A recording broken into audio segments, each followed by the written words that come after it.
The Whitestrakes Mayhem event has returned for the second time in 2024.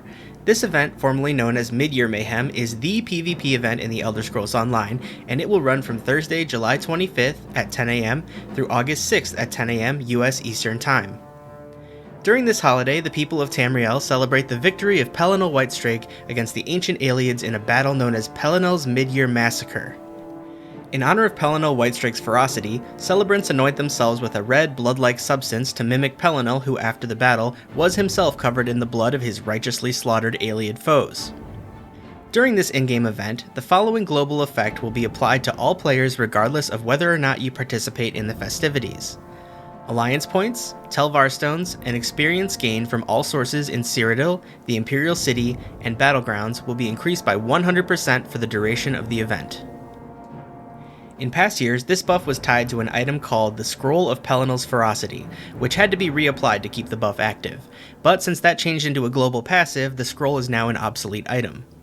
If you have one from previous Midyear Mayhem events, you can hold onto it as a relic of the past or just get rid of it to free up your inventory space. To get started with the event, open up the Crown Store to the Events tab and accept the Whitestrakes Mayhem Starter Quest. You will need to speak with an NPC named Predicant Mara at one of the Battleground camps or at your faction's main gate in Cyrodiil. Completing the starter quest will award you with a complimentary Pelennor's Boon box. You'll only be able to complete this quest once, so if you've already completed it during a previous Mayhem event, you won't have to do it again on that character. As with other events, event tickets and reward boxes can be earned by completing various activities related to the event's theme, and for Whitestrakes Mayhem, these will be earned by completing repeatable PvP quests. Over the course of the event, we'll have the opportunity to earn a total of 39 event tickets, 3 per day. 2 event tickets can be earned from the first Cyrodiil or Battlegrounds repeatable quest completed each day, and 1 ticket can be earned from the first Imperial City District quest completed per day. The Cyrodiil quests include all of the bounty board and repeatable quests found at your faction's main gate, or any of the town daily quests in these locations across Cyrodiil. The Battlegrounds repeatable quest is obtained by speaking with Battlemaster Riven at any of the Battleground camps. As for the Imperial City District daily quests, they can be picked up by traveling to the Imperial City and climbing these ladders into the various districts. The daily quest givers will be right in front of you when you emerge into that district. So basically, to get the maximum number of event tickets, you want to turn in one of these quests, and one of these quests, each daily reset for the duration of the event. Event tickets aren't the only thing to be earned from these quests. Pelennor's Boon boxes will also be rewarded from the following: repeatable Battlegrounds quests, Scouting, Battle, Warfront, and Conquest mission quests in Cyrodiil, Elder Scroll capture and recapture quests in Cyrodiil, the town quests in Velastris, Bruma, Cropsford, Cheydinhal, and Coral, and the Imperial City daily quests.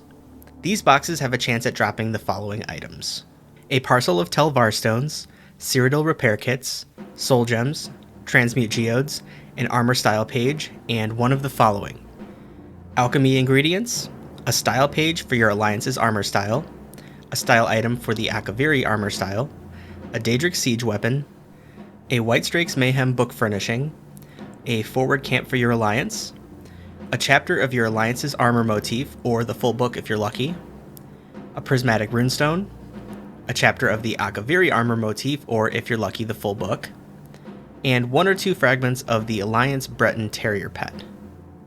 As always, the Impresario will be freshly stocked with some notable new items, including pages for a brand new Ayleid Lich armor style, pictured here, and also the first fragment of the Anchorborn Welwa mount. The other fragments will presumably be available during events later this year. Some other details to keep in mind for the duration of the event is that any harvesting nodes across Cyrodiil will yield additional resources when harvested, and the Golden Merchant will have various CP160 jewelry from Cyrodiil item sets instead of her usual wares. Legendary necklaces will be available during the first weekend of the event, and legendary rings from the same sets will be available on the second weekend of the event. And these will only be purchasable for Alliance points, not gold. Be sure to plan accordingly for that if there are certain PvP set jewelry pieces that you need. Now, I know that some players just do not enjoy PvP content, and that's totally fine. If that's not the part of the game that you enjoy, there's so much to do in ESO, and not everyone's going to love all the content. That being said, if you're feeling intimidated or if PvP just isn't your thing, you can still participate in the event by focusing on quests that don't have PvP specific objectives. The scouting missions in Cyrodiil and the repeatable daily quests in the Imperial City don't specifically require you to fight other players or capture PvP objectives, so you can still do those to get your event tickets and even a few boxes. That's not saying that you won't run into players from the other factions who will attack you, but focusing on these quests would be my advice if you want the rewards with as little PvPing as possible. I myself will be spending most of my time between now and August 6th in Battlegrounds and Cyrodiil, joining in on the Mayhem festivities. If you liked the video, feel free to give it a like and or comment, subscribe for more, and until next time guys, see ya!